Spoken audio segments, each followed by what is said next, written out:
迎来到每日模组合成器。今天呢，我想要来研究一个之前没有用过的牌子，叫做这个 Seek Ozel 的这个牌子。那今天因为它更新在VCV 的 library 里面，本来就已经知道这个牌子的存在哦，只是一直没有去注意它。那今天更新的时候发现，有一些工具是我本来就有在用的类型，可是看起来好像更好用，所以就想说来试试看。那我今天只想要先试这3个 module， 那明天呢可能再试这个 drum player 跟 looper 的部分，所以我先把这2个拿掉。好，这样不用拿掉，去旁边。OK， 所以这里有3个很基本的工具 module。首先是 clock， 那这个 clock 呢，因为我是在用这个，我相信大家都是用这个 clock 居多。好，对，那差别就在于这个 clock 它可以输出更多的division 或者是 multiplier。除此之外呢，它的这个比例非常的夸张哦，你看它最低可以到除256，最高可以到乘256。那相比于这个96已经非常足够了啦。其实说真的，我想不到我什么时候会用到这种数字，只是它有这样子的功能。好，那虽然没有这个 delay 的功能呢，可是在右键里面它其实有trigger swing on division 的1 2 3 4 5 6是还是可以去调整的吼。所以我想说接下来可能试试看用这一个 clock 来当做我主要的 clock。那首先把这个速度改成130，我自己喜欢的速度，然后 preset save default。 OK， 好，那还有一些 on run 可能 reset， on stop reset， 这些跟前一颗 clock 也有一样的设定，这些我先把它设定起来。 OK， 然后再把它 save default， 这样就可以了。好，下一个 quantize 呢，这个也是一样哦，就是跟我之前在用的这个 lazy Susan 非常的相似。好，那差别在于呢 lazy Susan 它有 trigger 的 output 的能力，在这里它没有 trigger output， 大概就只差这一个。然后可是这个 quantize 为什么我会想要选择它？因为它有独立的 octave， 而且这个 octave range 很大哦，就是上下3个 octave 蛮够用的。另外也有独立的 attenuator。好，所以在这里呢，我也是要把它设定成这个我习惯的 20% 的 attenuator。好，然后这个 scale 呢，设定成我自己喜欢的 scale。OK， 好，所以像这样子，那它还有一些设定啦，不过现在我想说先保持这样子 ，OK。好 ，OK store 之类的。好，那所以我一样先把它设定成这个 preset save default。好，所以之后呢，我可能会尝试的用这一个，好，这个 quantizer。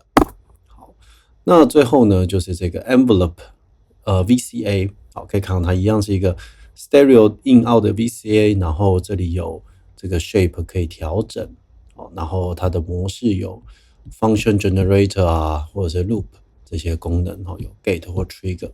好 ，ADSR， 那还可以 inverse， 对，所以它其实比像我最常用的这个 slab 或者是这个 envelope EG VCA，可能比这些有更多实用的功能。那一样这个 output 这有 volume， 大概只少了 pen 吧。可是除了少了 pen 以外，很多功能都还不错，所以我想说要来看一下它的这个 envelope 的弧线好不好，这是很重要的事情啊。所以我就把一个 output， 把一个 clock 丢进去给这个 trigger。好，所以我可以看到这个 envelope。OK， 那这样子呢，我想想看哦，我们要先设定这个 ADSR。好，所以我现在设定了一个 ADSR 的 envelope， 长这个样子。那我们来看看它的曲线。release 再长一点，射线高一点。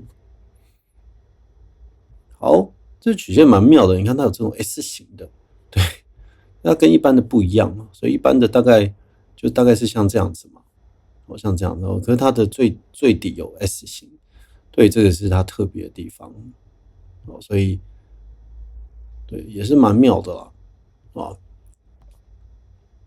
好，那以曲线来讲呢，我觉得看起来好像看起来不错，对，看起来有够陡，也是算蛮陡的。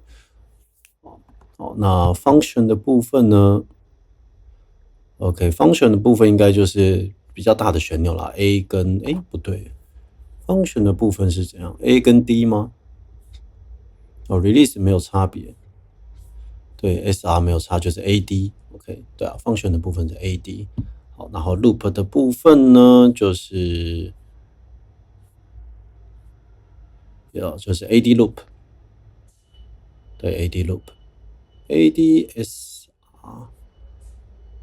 loop 的部分其实应该是对啦，就是有 gate 进去的话，它的 loop 的内容会变成用 gate 去决定，所以如果其实很短的时候，它就会在有 gate 的时候 loop 它这样子。